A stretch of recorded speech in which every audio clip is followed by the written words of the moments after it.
باشم گرفتاری چنین باید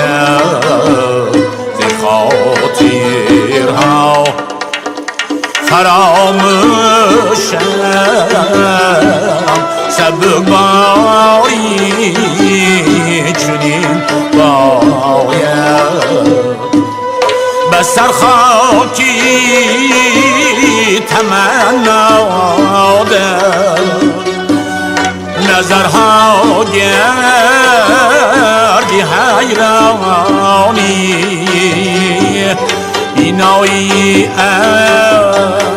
عجزی ما را سقف دیوار چنین باید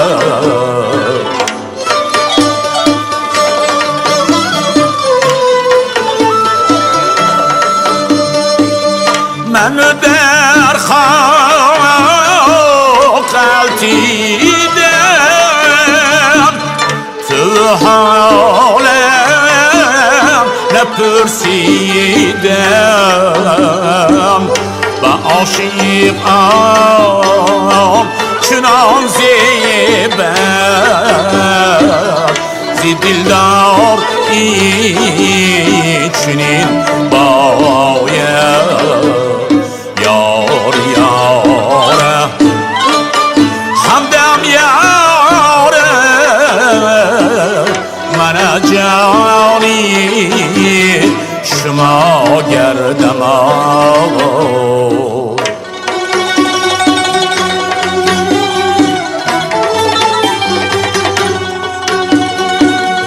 نگه خواندم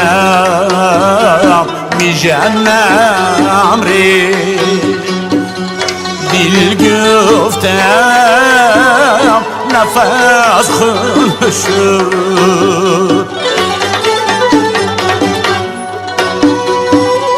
بدر سی مطلب عجز تکرار این چنین باید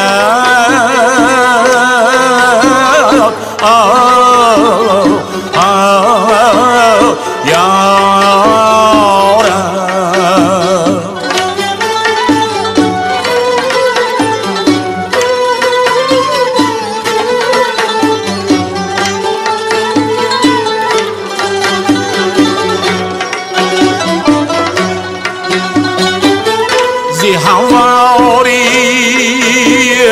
نگردم سایه باری خاطری گردی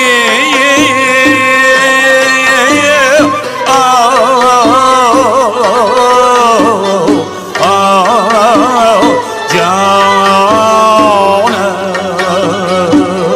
براهی خاکساری طرز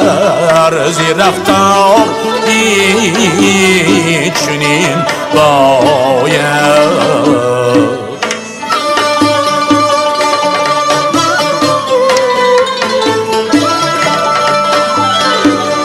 نفس هر دم ز قصری